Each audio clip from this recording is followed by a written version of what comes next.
4장의 네 번째 주제에 마음에 독이 되는 세 가지를 요약합니다. 사람이 지혜가 없으면 손해가 되는 것을 계속하게 됩니다. 손해가 되는 것은 삼독, 탐욕, 성냄, 어리석음 이렇게 세 가지 독의 바탕을 두었거나 삼독을 일으키는 건 다 손해가 되는 것입니다. 정신분석에서는 불교에서 다루는 정신인식 과정을 알지 못하기 때문에 세 가지 독이 되는 마음이 일어났을 때 우리 정신에 미치는 영향을 정확히 보지 못합니다. 정신인식 과정에는 속행이 있고 우리가 잠깐이라도 화를 내게 되면 정신인식 과정이 1초에 몇 천억 번 일어나고 속행은 온몸에 영향을 주고 과보와 연결됩니다. 이러한 미세한 걸 본다면 화가 얼마나 위험한지 확실히 압니다. 부처님께서는 화를 내면 당신의 제자가 아니고 남이 나를 톱으로 썰더라도 화를 내지 말라고 말씀하십니다. 화를 이야기할 때 겉으로 드러난 것만이 아니라 참거나 거부하는 것도 다 화입니다. 이해하고 받아들여서 마음이 편안하지 않으면 화내는 것입니다. 어리석음은 업의 법칙, 인과의 법칙을 모르는 것입니다. 우리가 남에게 해를 끼치면 훨씬 많은 것을 되받게 됩니다. 남을 도울 때도 하나를 주면 적어도 그 100배 이상을 받습니다. 이러한 원리를 정확히 보는 것이 어리석음이 없는 것입니다. 어리석음이 있으면 그것을 바탕으로 해서 탐욕과 화가 일어납니다. 탐욕은 인과의 법칙에 따라 있는 것을 당기는 것이고 화는 인과의 법칙에 따라 있는 것을 밀어내는 것입니다. 이러한 업의 실상은 세상을 구성하고 있는 것들이 너무 복잡하게 연결되어 있기 때문에 부처님 수준이 아니면 제대로 보기 어렵습니다. 안구따라 니까야 생각할 수 없음 경에서 부처님이 생각하면 미치거나 곤혹스럽게 되는 네 가지를 말씀하셨고 그 중 하나는 업의 과보로 이것은 생각으로 알려고 하는 것은 머리가 아프기 때문에 보통 사람은 믿음으로 접근하는 것을 권하고 있습니다. 탐욕, 성냄, 어리석음은 축적되면 정신 불건강의 토대가 됩니다. 치료가 되려면 탐욕, 성냄, 어리석음이 없이 정신이 작동하도록 해야 합니다. 이를 위해서는 엄청난 지혜가 필요한 것이 아니라 현재에 집중하면 그 순간에는 탐욕, 성냄, 어리석음이 없고 유익한 마음작용이 계속 일어납니다. 본문 요약도 길었지만 질문이 많으니까 좀 질문의 그 길이를 좀 조절을 해주세요. 첫 번째 질문은 절이나 이제 마음 공부하는 데서 이렇게 수행할 때 우리 보살들이 제일 듣기 싫어하는 말이 뭐냐면은 보살은 화가 많다, 진심이 많다 이런 말을 듣는 거를 좀 마음 불편해요. 물론 제가 이제 또 우리들이 화가 많은 건 알지만 또 남이 그래 말하면 좀 싫거든요. 그리고 또 이제 또 화가 막 올라오면 그걸 보고 지금 딱 알아차리고 내려놔야지 또 진심이 올라왔네 그러면 아이고 제가 또 놓쳤네요 하면서 내려놓기는 하지만 이런 과정이 좋지가 않고 계속 무한반복이에요 사실은. 그래서 삼독, 탐진치 안 좋다 그래서 화내는 거 안 좋다 알지만은 계속 올라오고 또 말 듣기 싫어하는데 오죽 안 좋으면 독이라는 말을 썼겠어요. 그렇죠? 그렇죠. 박사님께서 여러 번 설명해 주셨지만 오늘 정말 확실하게 이건 독이다. 진저리 쳐질 정도로 다시는 안 이러는 그런 마음이 일어나지 않을 정도로 좀 확실하게 좀 설명을 좀 해주시면 좋을 것 같아요. 그렇죠. 이제 탐진치가 삼독이다. 그걸 사람들이 받아들이기는 굉장히 어려울 거예요. 왜냐하면 우리 인간의 삶이라는 게 뭐 적당한 탐욕, 또 적당한 화, 뭐 이런 거에 대해서 굉장히 좀 활력소 내지는 살아가는데 꼭 필요한 거로 이야기를 해요. 뭐 예술 작품이나 이런 것도 보면 영화나 이런 것도 보면 사랑에 대한 거 막 이런 게 많이 나오잖아요. 또 뭐 즐기는 거. 근데 왜 그러면 불교에서 독이라는 말을 썼을까? 근데 독이라는 거는 보통 경우에 독이라는 말을 쓰진 않잖아요. 독은 심한 독은 바로 죽거나 안 그러면 엄청난 후유증을 남기는 그 해를 끼치는 게 독이라잖아요. 그래서 이 독을 이해하기는 굉장히 쉽지 않아요. 이제 독을 이해하려면은 우리가 어떤 의도를 가지면 그게 이제 업이 돼요. 업이. 업이란 거는 어떤 원인이란 말이에요. 네. 그래서 원인에는 결과가 수반돼요. 그래서 업과 업의 과보 이런 이야기를 쓰거든요. 그래서 이게 이 탐진치 삼독이라는 말을 이해하려면 우리의 어떤 의도가 어떤 결과를 가져온다는 걸 정확히 알 때 이거를 잘 이해할 수 있지. 그렇지 않으면 이해가 굉장히 어려워요. 예를 들면은 우리가 어떤 의도를 가지면 아까도 말씀하셨지만 우리가 어떤 정신 현상을 일으키면 정신인식 과정이라는 게 있거든요. 이제 그 정신인식 과정은 쭉 보면은 그 오문인식 과정이라는 게 있어요. 우리의 눈, 귀, 코, 혀, 몸으로 일으키는 인식이 있고 또 정신만으로 일으키는 인식이 있어요. 그걸 우리는 이제 의문 인식 과정이라 그래요. 이제 거기서 볼 때 기능만 하는 정신이 있고 어떤 결과를 가져오는 지금 우리가 이야기하는 어떤 과보를 가져오는 저 정신 부분이 있어요. 그게 이제 속행이라는 부분이에요. 속행은 이제 중요하게 좀 7번이 일어나요. 7번 일어나는 다른 정신은 한 번씩 일어나요. 예를 들면 뭐 안문전향, 안식, 뭐 바다도 한 번인데 속행은 7번 일어나요. 7번 동안 여러 가지 현상들이 이제 작업이 일어나는 거예요. 그럴 때 우리가 이 이제 속행이 일어날 때 보면 우리가 어떤 마음을 먹느냐에 따라서 이제 유익한 마음, 해로운 마음이 있어요. 해로운 마음이 이제 탐진치 삼독이에요. 그 유익한 마음은 그 탐진치가 뭐 없거나 있더라도 아주 뭐 셋 중에 하나만 있는 그런 경우예요. 그러니까 있더라도 심각하게 있는 건 아니에요. 약간의 어떤 탐욕이 있는 거예요. 세상적인. 그래서 이 탐진치가 없는 유익한 마음이 일어나는 거하고 해로운 마음이 일어나는 것이 세 가지로 영향을 줘요. 하나는 이 정신은 물질을 만들어내요. 그래서 우리가 좀 기분이 안 좋으면 몸이 좀 무겁잖아요. 움직이기도 좀 쉽지 않고. 그럼 물질을 일단 만들어내요. 근데 두 번째는 순간적이지만 아까 정신은 1초에 1조 번 일어나요. 뭐 정신 인식까지는 몇 천억 번 일어나겠죠. 그 순간에는 그 정신으로 존재하는 거예요. 심하게 그러면 하루 종일 해로운 마음, 하루 종일 그 정신 속에 있는 거예요. 그래서 우리한테 영향을 줘요. 뭐 이거 가지고 우리가 독이라고 말할 수는 없어요. 그거는 뭐 괜찮잖아요. 근데 세 번째가 뭐냐면 과보를 가져와요. 과보.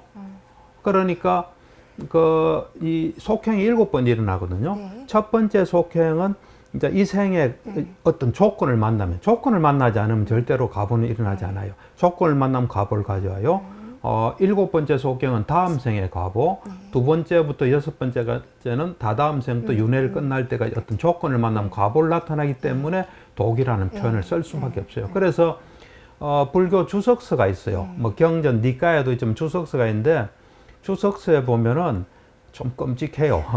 이 말을 안 할 수가 없어요. 뭐 독이 왜 되는지 하기 때문에 뭐 이해가 안 되신 분은 그냥 들으면 될 거예요. 주석서란 거는 이제 부처님 말씀 다음으로 중요한 거예요. 그러니까 불교계에서 거의 다 지혜로운 사람들 이건 맞다 해서 내려오는 게 주석서예요. 그 주석서에 보면 먼 이제 과거의 일이죠. 어떤 분이 이제 스님이었어요. 이제 스님이고 훌륭하시니까 공부도 많이 했으니까 어떤 그 제가 신자가 절을 하나 지어서 모시고 있었어요. 그래서 뭐 평온하게 이제 생활했죠. 그러다 하루는 그 지역에 아라한이 한 번 나타났어요. 그러니까 이제 이 스님을 모시던 제가 신자가 그분도 좀 모시고 온 거죠. 그래서 막 되게 극진하게 하니까 이분이 질투심이 좀 생긴 거예요. 이 스님이. 질투심이라는 건 해로운 마음이에요. 탐진치 할 때 그런. 뭐 진에 해당되겠죠. 치를 바탕한 탐진치가 같이 있는, 탐진이 같이 있는. 그래서 이제 이분한테 질투심이 생긴 거예요. 그래서 그 제가신 자기를 지금까지 지극히 복량했던 그 제가신자가 그 아라한 스님한테 하는 걸 보고 질투심이라니까 기분이 안 좋은 거죠. 그래서 그때부터 마음이 안 좋았던 거예요. 괴로운 마음이 일어나는 거죠. 그래서 이제 같이 있다가 그 제가신자가 다음날 같이 공양에 오시라고 이제 그래 했어요.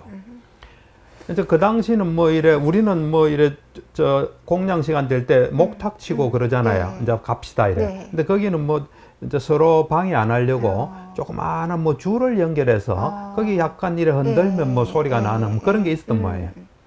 그래서 이제 공양에 아침에 가야 되니까 줄을 막 거의 손만 딱 대는 정도, 그러니까 안 들릴 정도로 하니까 반응이 없잖아요. 그냥 혼자 온 거예요. 혼자 이제 제가 진짜 집에 가니까 아, 그분 왜 안 오죠? 그러니까 이제 아이 그 뭐 좀 게으르고 뭐 좀 안 좋다 이런 식으로 좀 비방을 한 거예요. 그러니까 이제 그 제가 신자가 그렇냐고 그렇지만 이제 또 공양이 안 오셨으니까 이 음식 좀 갖다 드리라고. 그래서 이제 그걸 받아가지고 오다가 버려버린 거예요. 그리고 와 보니까 그 스님이 없는 거예요. 이미 아라한이니까 그러니까. 그 마음을 알았던 거예요. 그래서 떠나버린 거예요. 그 질투라는 요 어떤 업 때문에 그 마음 하나 때문에 이분이 지옥에 태어나요. 주석서에 하면 지옥에 태어나고 지옥에서 나와서도 500생을 또 야차로 보내요. 또 나머지 그 다음 또 500생을 개로 보내요. 그래서 막 얻어먹지도 못하고 뭐 그래 하면서 계속 다음 생에서 먹는 게 굉장히 불편해. 그래서 마지막 생에 이제 좋은 과거의 업이 있었기 때문에 이제 부처님 지금 석가모니 부처님 거기에 출가를 해요. 출가해서도 계속 못 먹어요. 아라님에도 불구하고. 그러니까 그런 한순간에 어찌보면 뭐 하루 사이 아니에요. 그죠? 그때 일으킨 업이 그런 결과를 가져온다면 우리 그걸 독일 안 할 수가 없잖아요. 그렇죠. 그러니까 이제 불교 공부를 철저히 뭐 하거나 또 믿음으로 뭐 접근하거나 해서 이제 그런 걸 알면은 해로운 마음은 잘 안 일으켜요. 거의. 너무 좀 끔찍하죠. 알면 진짜 끔찍해요. 그래서 이 불환자 이상 그는 화가 없어요. 자기한테 이익되지 않기 때문에. 근데 너무 끔찍한데 궁금한 게 있는데요. 아라한을 비방해서 그 과보가 그렇게 큰 것인가요? 아니면 질투심 자체가 아라한이든 뭐 다른 대상이든 내면은 그렇게 되는 거예요? 여기서는 주석서의 포커스는 질투심에 해로운 마음. 그래요. 그래서 지금 여러 번 정신인식 과정을 설명해 주시고 업과 과보를 설명해 주셨지만 진짜 끔찍하네요 지금. 그렇죠. 그러니까 내가 이제 2003년에 미얀마를 가서 느낀 게 뭐냐면 거기가 살기가 굉장히 열악해요. 열악하고 막 매연 때문에 머리가 띵할 정도예요. 버스는 막 10,000원이에요. 그런데 사람들 얼굴이 좀 평온해서 굉장히 놀라웠어요. 그분들이 뭐 다 수행을 해서 이런 걸 터득한 건 아니고 믿음으로 알기 때문에 그 마음에 이런 탐진치가 하여튼 이 화가 별로 없어요. 그래서 보살들이 이 이야기를 들으면 화가 안 날 것 같습니다. 제 생각에. 네, 두 번째 질문은 화가 이제 해롭고 지금 들은 대로 정말 독인데 표면상으로 화내는 것뿐만 아니라 참거나 나 화 없어라고 부인하는 것도 이제 모두 화라 그랬잖아요. 그렇죠. 그래서 이해하고 받아들여서 마음이 편안해지지 않으면 그게 화인데 그러면 우울이나 불안도 참 안 좋잖아요, 상태가. 그렇죠. 그래서 이런 우울과 불안과 화가 또 어떤 관계인지 궁금합니다. 그러니까 이제 우리가 이제 불교, 특히 초기 불교죠. 그리고 이제 초기 불교를 바탕으로 한 불교 정신치료에서는 요 탐진치로서 이제 탐진치가 딱 머릿속에 박혀야 돼요. 이제 탐진치의 근본은 치예요. 치라는 거는 정확히 못 보는 거예요. 정확히 보게 되면 인과의 법칙상 다 일어나게 돼요. 인과의 법은 다 일어나기 때문에 그걸 그냥 평온하게 받아들일 수밖에 없어요. 근데 그걸 못 보기 때문에 자기 나름대로 욕심을 내서 뭔가 이렇게 됐으면 하는 게 탐이에요. 그 다음에 이거 싫어 하는 게 이제 진이에요. 근데 그런 측면에서 볼 때, 이 우울이나 불안도, 우울이란 거는 이제 잘 보면, 뭐 우울을 여러 가지 측면에서 설명할 수 있겠지만, 우울은 보면 지금 현재 자기 삶이 만족스럽지 못한 거예요. 자기 삶이 좀 싫은 거예요. 그럴 때 우울이 생겨요, 보통. 자기 삶이 만족스럽고 자기가 너무 좋으면 우울하겠어요. 그렇잖아요. 어떤 의미에서 어쨌든 지금 현재 자기 삶이 불만족스러운 게 우울이에요. 그 말은 뭐냐면 지금 삶보다는 좀 더 나은 삶을 나가 살고 싶다는 마음이 있는 거예요. 있는데 이게 안 되기 때문에 그 차이만큼 나는 우울이 온다고 봐요.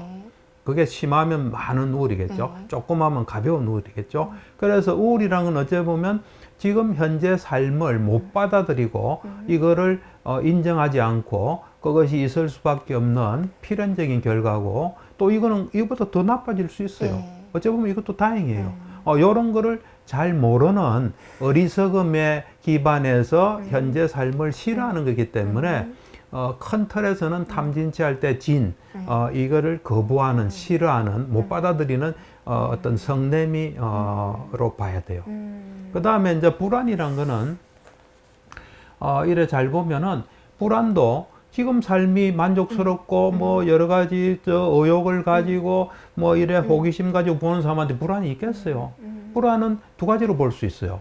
어떤 현재 삶에서 하여튼 뭔가 불안한 요소를 보든지 안 그러면 사실은 불안은 이게 더 많아요. 앞으로 1초라든지 뭐 하여튼 언제든지 닥칠 그쵸. 어떤 위험을 미리 생각하고 거기에 마음이 가 있거나 하는 걸 불안이라 볼 수 있어요. 그러니까 어쨌든 지금 일어나는 현상을 잘 이래 이해하고 받아들이지 못하기 때문에 불안도 온다고 볼 수 있어요. 그런 측면에서 이 불안도 어리석음에 기반을 한 그 못 받아들이는 화로 볼 수 있어요. 그러니까 이 우울과 불안 이것들을 이제 불교 정신치료 입장에서는 정확히 보지 못하고 그 결과 좀 싫어하고 없기를 바라는 이제 그런 마음이 많이 생긴 상태가 불안, 우울이다 이렇게 볼 수 있어요. 그래서 그거에 대한 해결은 좀 정확하게 봐서 그것을 거기서 뭔가 지혜를 얻고 거기서 뭔가 노력해서 또 나은 삶이 있기 위해서 노력하는 것, 그것이 이제 해결책이라고 볼 수 있죠. 그러니까 저희가 임상에서는 이제 우울이나 불안을 종류를 많이 나누지만 제가 이렇게 들어보니까 지금 종류가 많지만 근본적으로는 어쨌든 어리석음에서 사실은 그렇죠. 기반을 하는 거는 것 같아요. 맞아요. 예, 그렇죠. 그러니까 그 어리석음, 그러니까 있는 그대로 좀 보는 예, 그렇죠. 그런 게 좀 해결이 되면 종류나 뭐 이런 뭐 생리적인 것도 있지만 생리적인 것조차도 만약에 있는 그대로 정확히 보면 좀 해결이 될 수가 있겠네요. 그러니까 이제 이래 딱 생각하시면 돼요. 내가 원하지 않은 게 일어나요. 뭐 불안이 우리는 잘못 보고 있다. 바로 보자. 바로 보는 게 살 길이다. 티셔츠라도 만들까요? 그렇죠. 바로 보자. 잘못 보고 있다. 이렇게. 그렇죠. 잘못 알겠습니다. 보고 있다. 그래야 될 것 같아요. 네. 그다음에 이제 세 번째 질문은 네. 약간 좀 전문적인 얘기, 복잡한 얘기가 될 수도 있을 것 같아요. 근데 이제 우리가 임상에서 이렇게 만나는 분들 중에 왜 가정폭력 때문에 매 맞는 여성분들이 있잖아요. 그래서 이제 매 맞는 아내분들 또 뭐 남자분들도 맞을 수 있고요. 그렇죠. 예, 배우자에 의해서 이제 그런 가정폭력의 대상이 되는 피해자들이 이렇게 보면 대화를 나누다 보면 맞는 거 두려워하고 싫어하지만 근데 대화를 나누다 보면 이제 그런 현상이 뭐냐 하면은 내가 좀 잘했으면 안 맞았을 텐데 내 잘못이다 라든지 그래도 이 사람이니까 때리더라도 나랑 살아주지 이렇게 맞은 만큼 모질란 나를 누가 나랑 살아주겠는가 이러면서 굉장히 자기에 대해서 탓을 하고 죄책감 느끼고 이런 이제 분들이 있으시단 말이에요. 근데 이제 상담을 해보면은 뭐 영화에도 아주 유명한 대사가 있지만 It's not your fault에서 당신 잘못이 아니다 이렇게 했을 때 그거로부터 자유로워지는 분들도 있지만 사실 임상에서 복잡한 거는 그렇게 했을 때 더 안 좋아지는 분들도 있단 말이에요. 뭐냐면 그동안은 그래도 이렇게 고생하고 내가 맞는 이유가 내 잘못이라고 했을 때는 뭐가 설명이 되는 게 있었는데 내 탓이 아니다라고 하는 순간 나는 뭐 더 이상 할 수는 없을 것 같은데 그럼 어떻게 하면야 이러면서 오히려 더 무기력해지고 힘들어지는 분들이 사실 있거든요. 있죠. 그래서 사실 이렇게 가해자로부터 분리를 시켜놔도 한 달 뒤에 이렇게 다시 돌아가는 분들도 있단 말이에요.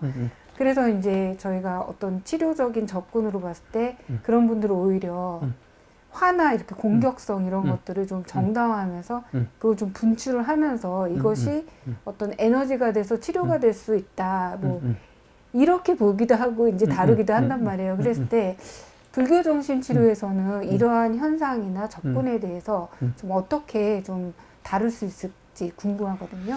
그러니까 이제 불교 정신 치료는 이제 정확히 보는 게 필요해요. 이제 그 사람이 왜 매를 맞고 사는지 이걸 이제 정확히 보고 거기서 뭔가 작업을 해야 될 거예요. 근데 이제 그 이야기를 시작하기 전에 요즘도 매 맞는 사람들이 매 맞고 사는 여자들이 있어요. 있죠. 옛날에는 많았던 것 같은데. 요즘에도 있습니다. 있긴 있겠죠. 네. 있긴 있는데. 네. 그러니까 나는 볼 때는 이제 그 사람도 우리하고 네. 똑같다고 나는 네. 생각해요. 네. 네. 똑같은데 이제 그런 상황이 있는 거예요. 그런 상황이 있을 때 이래 보면은 그 사람이 그런 생활을 유지할 수밖에 없는 뭐가 나는 있다고 봐요. 그러니까 상황, 이제 사례마다 다 뭐 다르죠. 다르겠죠. 예, 다르지만 조건이 이제 우리가 좀 추측할 수 있는 거는 그 사람이 그 생활을 유지할 수밖에 없는 게 일단은 뭐 자식 문제도 있을 수도 있어요. 그렇죠. 자식 문제도 네. 있을 수도 있고 또 그 다음에 지금 자기가 있는 이 삶을 완전한 변화를 가져오는 건 자기가 감당이 안 될 수도 있어요. 그렇죠. 그럴 수도 있어요. 그리고 또 어째 보면 매 맞는 아내가 매일같이 매를 맞으면 도망해 놓을 거예요. 근데 혹 가다가 그런 일이 일어날 수 있어요. 물론 집마다 다 달라요. 그렇죠. 집마다 다르면 그것에 대해서 좀 잊어버리 살다가 네. 있고, 그때만 좀 넘어가면 되지. 뭐 그렇지. 이럴 수도 그럴 수도 있고, 있어요. 맞아요. 그럴 수도 있어요. 그러니까 여러 가지 상황이 있어요. 네. 그래서 그 상황을 우리가 잘 들어보고 거기서 그분이 좀 고칠 수 있는 네. 뭐가 있으면 좀 고쳐서 그 상황이 나아지도록 하는 게 좋아요. 나는 그 사람들이 내가 매 맞을 짓을 했으니까 그 부분도 어느 정도는 뭐가 있을 수도 있어요. 그 부분이 좀 바뀌면 또 좀 나아질 수도 있는 부분. 그 사람이 나쁘다는 네, 뜻은 그렇죠. 아니에요. 그런 뜻은 그렇지만 그 아니죠. 사람이 예. 뭐 말할 때는 그럴 만한 이유를 조건. 가지고 있는 거예요.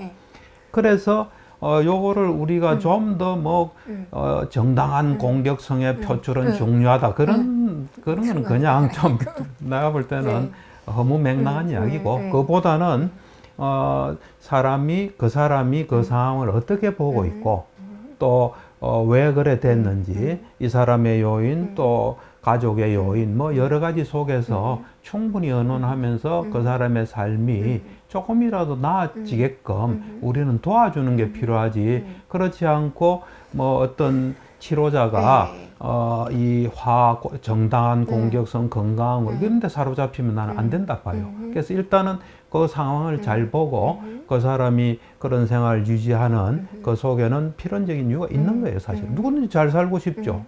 그러고 또 다른 대안이 없을 수 있고 그 속에서 좀 작업을 충분히 해 나가고 또 그리고 뭐 필요하면 또 배우자가 협조가 되면 와서 또 서로 이야기하고 뭐 그래서 이 문제를 좀 해결해 가야 되지 않을까 나는 그런 생각을 가지고 있어요.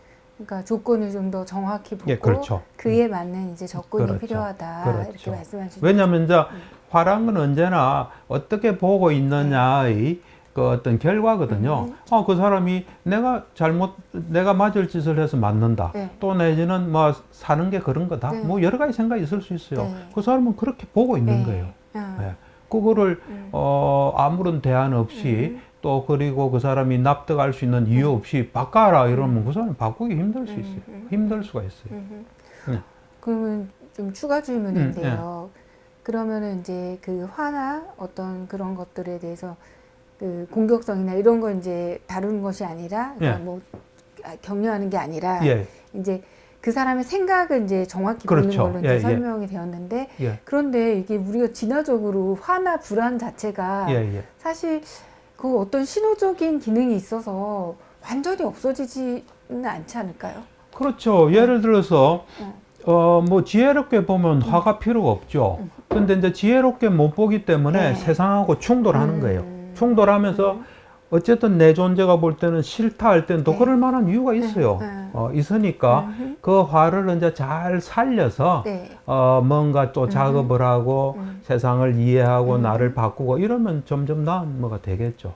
근데 이제 화를 동떨어져서 뭐 이건 꼭 필수하다, 필수적이다 이런 건 난 곤란하다 봐요. 네, 알겠습니다. 네 번째 질문인데요.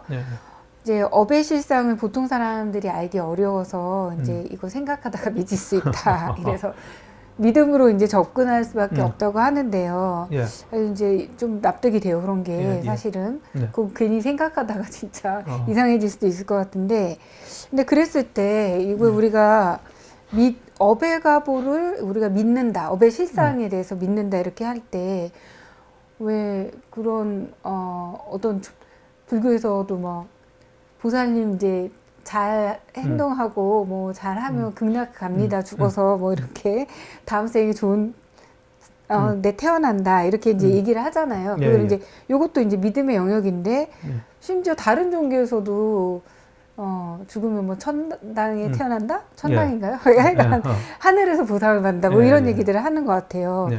그랬을 때 이 업의 실상을 믿음으로 접근한다라는 이런 의미가 이런 것들이랑 좀 비슷한 내용인지 똑같은 믿음인지 좀 궁금하거든요. 그러니까 이제 사실 이제 불교에서 네. 믿음이라는 거를 되게 이제 조심해서 봐야 돼요. 그러니까요. 이제 믿는다는 걸 모른다는 거예요, 사실은.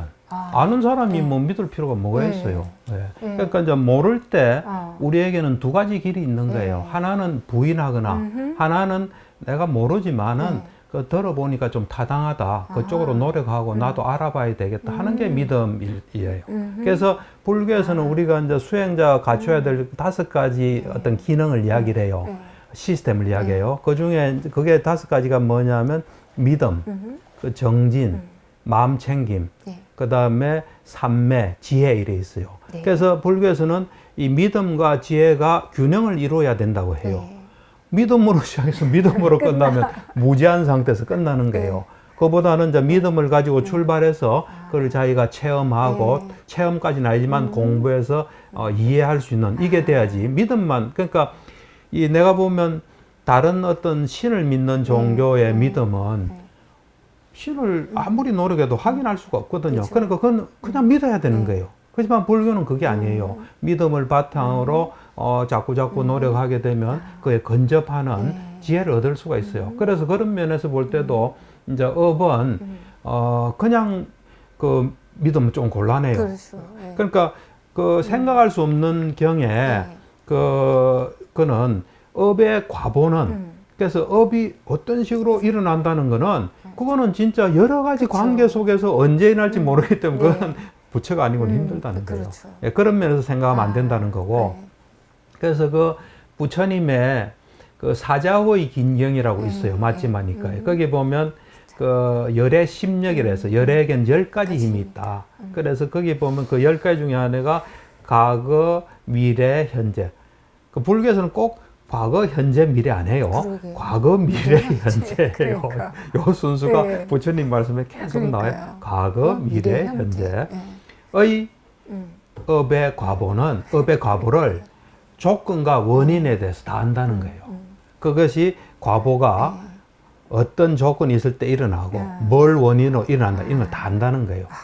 그러니까 어째 보면 그걸 상세히 아는 것은 굉장한 수준을 요구하는데 우리는 꼭 그렇게 부처님 정도는 아니라도 이제 수행을 하게 되면은 요런 업으로 요게 태어난다. 연기 수행을 하면 그걸 또 볼 수가 있어요. 그러니까 그리고 이제 부처님의 말씀도 예를 보면 무조건 믿으라는 건 아니에요.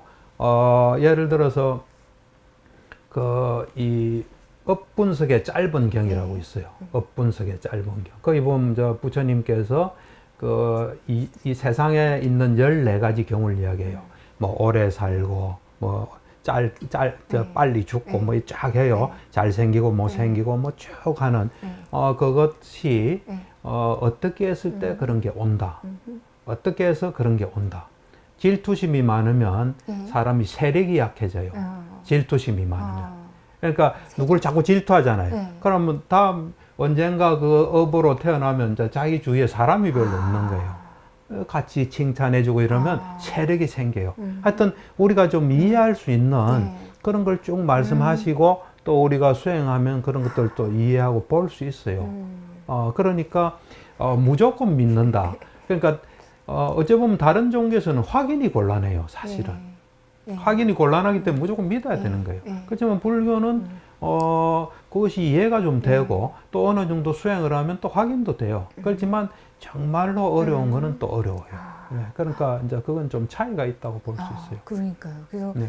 믿음으로 시작해서 믿음으로 끝나는 게 아니고 그렇죠. 사실은 모른다이고 그렇죠. 그러나 여러 가지로 볼 때 이게 타당해서 이제 그렇죠. 내가 받아들인다는 의미가 그렇죠. 되겠네요. 그러니까 재밌는 게 그 알겠어요. 앙구타라 니카야의 시아경이라고 있어요. 그 당시에 대장군이에요. 네. 엄청나게 유명한 사람이에요. 이제 그분이 부처님께 이런 질문을 해요.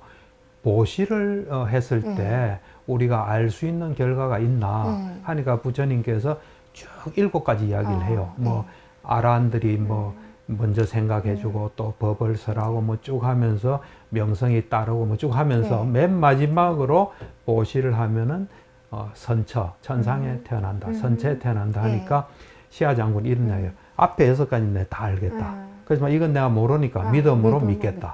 예. 그러니까 이제 믿음은 그 어떤 부처님은 정말 거짓말 할 뿐이 아니니까 하는 뭐 그런 점이 있어요. 그렇지만 시아 장군이 또 노력하면은 수행을 해서 또 알 수도 있겠죠. 예, 알겠습니다. 네, 예. 네. 5번째 질문인데요. 이것도 약간 이제 전문적인 게 될 수 있지만은 사실 내용은 좀 다 궁금할 것 같은데요. 이 정신건강에서 이제 갈망이라고 이제 용어를 표현하는데 크레빙이라는 게 있어서 네. 이제 왜 중독 현상을 설명할 때 그 막 원하는 마음을 이제 말하는 이제 용어인데요. 예, 예. 그렇죠? 네. 그래서 불교에서는 탐욕이라고 이렇게 딱 말해서 어떤 그 욕심, 원하는 마음, 그래서 그걸로 인해서 이제 부정적인 결과를 가져오는 그 원인을 이제 제시하는데 사실 심리학에서는 크래빙 말고도 뭐 디자이어, 니드, 원트, 모티베이션, 드라이브 등등 심리학적 개념으로 이렇게 좀 세분화하잖아요. 근데 그렇게 하는 이유는 어떤 임상현상이 있을 때 좀 그거에 맞는 어떤 거를 이제 좀 정확하게 얘기하려고 하는 것 같아요. 그랬을 때 불교의 정신치료에서 만약에 이거를 탐욕이다 이렇게 하면은 이게 좀 너무 포괄적이지 않을까. 정신건강을 좀 설명하고 치료할 때는 좀 세분화된 개념이 필요하지 않을까 이런 생각이 드는데 좀 설명을 듣고 싶습니다. 그렇죠. 이제 심리학에서 뭐 정신현상을 설명하는 건 좀 도움이 되지만 어째 보면은 내가 또 이제 불교 수행을 오래 해봤잖아요. 불교 수행은 다 심플한 거예요. 그냥 호흡에만 딱 집중하는 거예요. 이거 하다가 다 알게 돼요. 그러니까 어째 보면 우리가 실천을 잘할 수 있는 거는 좀 심플한 거예요. 우리가 이런 말이 있어요. 사람이 지혜로워지고 뭔가 인생 뭐 지혜가 깊어지면 이 심플 앤드 클리어가 된다 그래요. 우리가 뭐 복잡하면 실천하기가 쉽지 그렇죠. 않아요. 뭐 설명은 잘할 수 있을지 뭐도. 그래서 불교는 의외로 또 강점이 있어요. 그래서 아까도 이야기했지만 언제나 탐진치로 딱 보는 거예요. 이제 치 정확하게 보나 안 보나. 정확하게 보려고 계속 노력해야 돼요. 그럴 때는 이제 모른다는 걸 바탕으로 정확하게 보려고 노력해야 되고 그 정확하게 보지 못한 상태에서 내가 이렇게 됐으면 좋겠다는 건 절대로 일어나지 않아요. 일어나지 않을 때 화가 나요. 그러면 일어나지 않을 때 사실은 내가 잘못 보고 있구나 하고 세상을 바로 보려고 노력하면 돼요. 근데 사람들은 그래 안 해요. 화를 내요. 그리고 새로운 또 무지를 해요. 그래서 내가 볼 때는 어떤 의미에서는 우리가 실천하기 쉬운 심리학이라는 거는 뭐 어째 보면 이 심리현상을 설명하는 것도 있지만 우리가 좀 더 낫기 위해서 노력하는 시스템 아니에요. 그럴 때는 이런 단순한 시스템도 굉장히 좀 도움이 돼요. 근데 이제 내 나름대로 볼 때는 이 불교에서 탐욕이라는 게 이 탐욕의 마음부수라는 게 있어요. 그렇죠. 예, 마음부수가 보면 탐욕, 사견, 자만이에요. 요것이 나는 요거를 깊이 있게 이해한다면 이 우리가 가질 수 있는 탐욕을 다 설명할 수 있다고 나는 봐요. 이제 첫 번째 탐욕은 전반적인 탐욕이라 보면 돼요. 세상에 맞지 않게 내가 뭘 원하는 노력해서 있을 수 있는 걸 하는 건 탐욕이 아니에요, 절대로.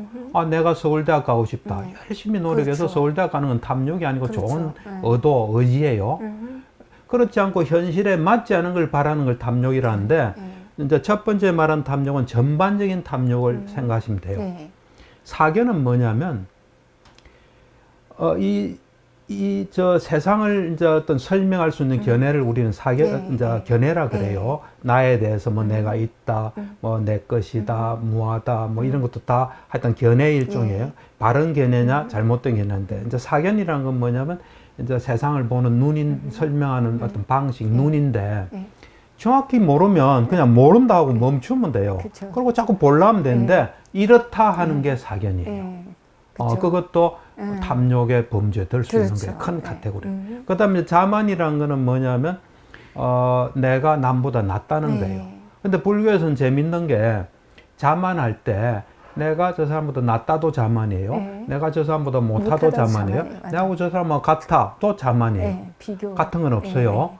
이걸 왜 자만으로 넣냐면 이 뿌리에는 내가 낳고 싶은 게 있는 거예요. 네. 낳고 싶은데 못한 그쵸. 거예요. 맞아요. 낳고 싶은데 맞아요. 같은 거예요. 네. 그러니까 이 근본은 내가 낳고 싶은 뭐가 있는 거예요. 그렇죠. 그러니까 요것도 하나의 정확하게 보면 그냥 사람은 다 다르고 또 인과의 법상 지금 요렇고 앞으로는 뭐가 될지도 모르는데 그 비교가 막 일어나는 거예요. 그것도 욕심 현상이에요. 그래서 요런 불교를 좀 깊이 있게 이해한다면 우리가 제대로 살아가는데 좀 도움이 될 수 있는 걸 충분히 불교도 나는 가지고 있고 실천하기 쉽고 우리의 어떤 행동 강령이 될 수도 있다고 나는 생각해요.